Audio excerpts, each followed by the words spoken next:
Welcome to Silicon Scoop, where we dive into the latest tech news impacting the world.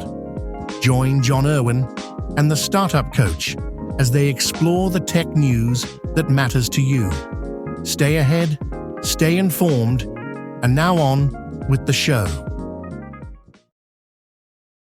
Apple is finally caving on touchscreens and shrinking transistors to the molecular limit with the new M6 MacBook Pro. This isn't just a refresh, it's a ground-up hardware reckoning that resets the standard for the next 5 years. The Mac's everything redesign arrival. So this has leaked, and Apple is coming with a 2-nanometer M6 chip with a dual-stack tandem OLED and a touch-responsive screen. It's the first complete structural overhaul of the Pro lineup since the original M1 transition in 2021.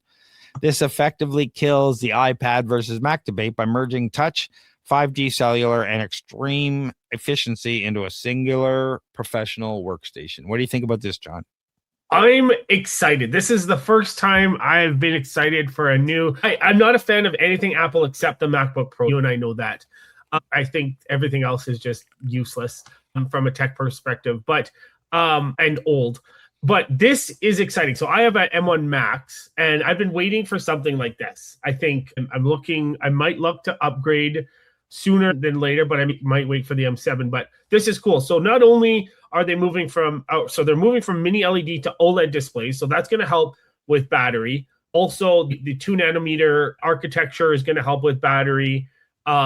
So like this could be a 24-hour laptop potentially. I'm throwing that out there. I'm hoping it is, maybe not, but I think this is a game changer for laptops, especially with the touchscreen. I'm excited for that. I'm less excited for the touchscreen now that I don't have a touchscreen Lenovo that I'm using as well.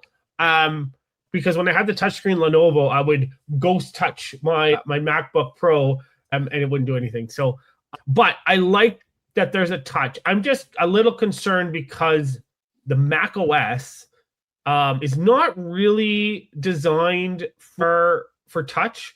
And I'm trying to imagine it because like you have the disappearing bar at the bottom, you've got a bunch of different things. So it'll be interesting to see if they actually do implement touch and how they make changes to Mac OS for that. What do you think about this, Craig? What do you think about this upgrade? Well, I don't have the same concerns about you with touch. They're just going to port over all their iPad stuff, and they've been doing touch for a long time. Yeah. So swipe up to get the bar, swipe from the left to get the bar. You know, it's all fairly straightforward, I think, at this stage, whether we'll like it or not.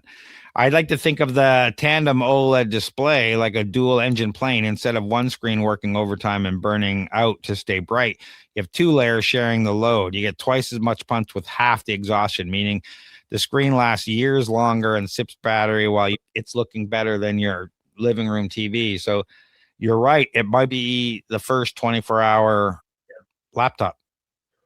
Yeah. So the thing is, just something to note that the leaker was saying is that it's the high-end models that are going to get the full redesign, and the base models are going to get incremental updates only. So like M6 Pro and M6 Max, which I'm excited to see because I really loved the innovation that Apple did when they brought out the first MacBook Air, that it slid into a manila envelope. And so obviously we can't get to that. Maybe we can, but we cover a lot of future tech and a lot of cooling and a lot of stuff. I don't think we have the technology to get to that thin on a M6 MacBook Pro. No, that's a dream. But I love. Now the other thing is, and this is more of support versus architecture, but gaming.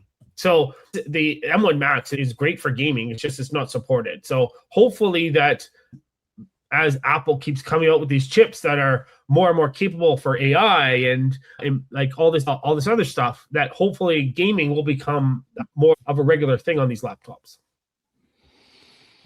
Yeah, we're expecting a $200 price hike, so they'll be starting at $2,200 for the 14-inch model and $2,700 for the 16-inch model. It should run Mac OS 27, specifically being redesigned for a touch-friendly navigation. It has built-in 5G connectivity, means you can finally use your laptop at the coffee shop and stay on secure without using their Wi-Fi and stuff. The 2 nanometer TSMC N2 process, the first move from the gate all-around architecture. So that should be interesting. And Thunderbolt 5, 80 gigabits bidirectional, up to 120 gigabits with a bandwidth boost. It's 30% more power efficient, power reduction at the same clock speed as the M5. And 4K front-facing camera integrated into the dynamic island, which I guess is where they have the camera interface now, I guess, where they have the notch at the top. They're going to call that the dynamic island. Yeah, it's going to be more of a hole and not a big, like... it's going to be pill-shaped, and you're going to be able to get alerts and stuff in that. Oh, okay. Oh, I guess that makes sense with the touch, right? So the dynamic island brings smarter, more interactive notification system desktop. Think live timers, music playback control, system alerts, all living in a small area above your screen without cluttering your workspace. So we'll have to see if that's going to be successful. They tried the dynamic touch bar, which, they pulled pretty quickly because that was not successful. So we'll have to see how this dynamic island works. I just hope they don't mess with the keyboard. Or if they do, it doesn't break. Yeah, I hope so too. The M6 utilized nanosheet transistors where the gate wraps around the channel on all 4 sides. This provides a superior electrostatic control and eliminates the current leakage issues found in older FinFET designs. This is the most significant architecture pivot since the move from Intel x86 to ARM. We are transitioning from fin transistors to nanosheets. So we're moving from the FinFET era, which has dominated silicon for the last 15 years, to a new GAA-FET structure. It's what finally allows Apple to hit the 2 nanometer physical limit without the chip melting itself. So we'll have to see. Steve Jobs has famously declared the vertical touchscreens are ergonomically terrible. I'm coining the term gorilla arm, right, to describe the fatigue of reaching for screens. And so 17 years later, Apple's finally caving in on this and reversing their stand. I don't know. When you have a touch screen, do you use it more than the touchpad or a mouse, or do you just use it intermittently? I was using it more on the little, just to tap on something, to X something out, and like something that was easily reachable, as opposed to having to move my mouse depending on where my mouse was, especially if I was typing.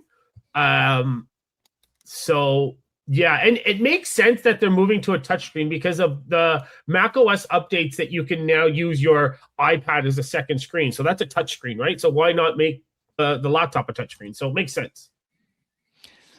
And we'll have to see what kind of next generation GPU design is in this, because everyone's talking about AI and how powerful these new chips can be. So I'm curious to see how it's going to be for 3D rendering and for AI tasks from a GPU perspective. Yeah. So the M6 MacBook Pro is the kitchen sink Mac. Every rumored feature of the last decade is finally arriving in one chassis. Is a touchscreen on a MacBook must-have for your workflow, or are you just paying $200 for extra fingerprints on your displays? Let us know in the chat what you think. Will you be upgrading to one of these soon, or it's not your cup of tea? Tired of drowning in repetitive tasks while your competitors race ahead?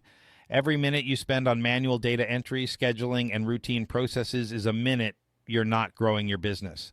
Flowgrammer.ca transforms your workflow chaos into seamless automation. We build AI-powered systems that handle your busy work so you can focus on what actually makes you money. Our clients typically save 15 plus hours per week and see their productivity double within 60 days. Visit flowgrammer.ca for a free automation audit. That's flowgrammer.ca. Stop working in your business and start working on it. What do you got going on, John? Yeah, just plugging away, helping companies with government funding, attending events, probably startup drinks or Flowgrammer events. How about you, Craig?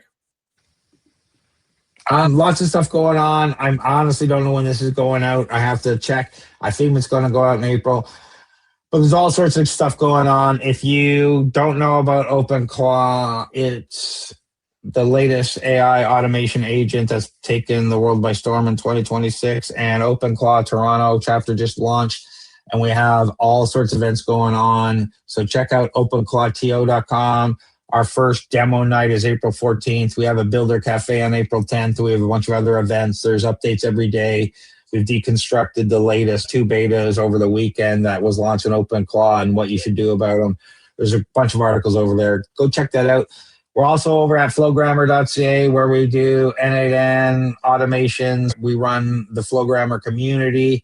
I do Builders Hub and connectivity for AI and business automation agents. And for everything else, head over to TorontoStarts where we hook up startups and investors at our Startup Investor Drinks. We do mentoring, we do workshops, we have a list of investors. There's a whole bunch of content over. You can also book me over there if you want a meeting with me to talk about whatever, help your startup. Check out TorontoStarts.com. But John, if people are looking for non-dilutive funding, where should they go and what is that? Yeah, non-dilutive funding. We're talking government grants, tax credits. Come find me on LinkedIn if you have any questions. Right now is shred time, SRNED. But come reach out to me too if you've got a startup, if you've got a company, reach out to me if you have any questions. And if they have company questions about their startup in general, where do they find you, Craig? Yeah, find me at TorontoStarts.com. But John, just before we go, something's open right now, and it's closing May 31st. Thank you. Can Export. And what? Yeah.